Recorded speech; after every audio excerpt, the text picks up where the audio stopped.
That's why this time she came along. Yeah. It's like, 10 months or something Yeah. like that. Yeah. I think that is a part of my DNA, part of it from difficult aspects of my childhood.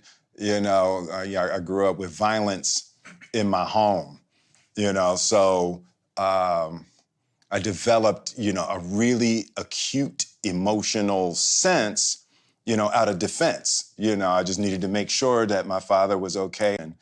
And we haven't done anything to deserve that kind of treatment.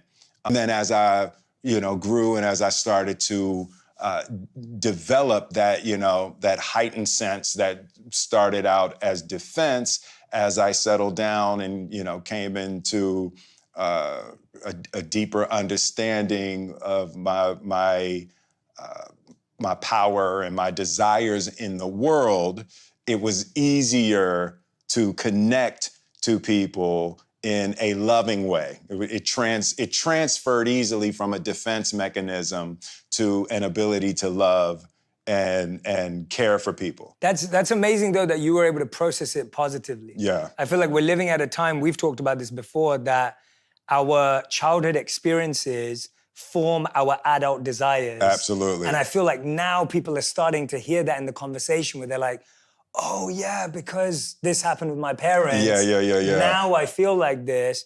How do you think you were able to, because we've talked about this before when you've talked about your mother, your father, what you learned from them. Tell us a bit about what you learned and how you were able to process it positively and engage with it rather than create a negative story from it. Because a lot of people may see violence and react differently. I think there's always an aspect of us that when we feel unloved, in any capacity, in any relationship, when we feel unloved, when we feel mistreated, when we feel somehow disrespected, it's a natural reaction to want revenge.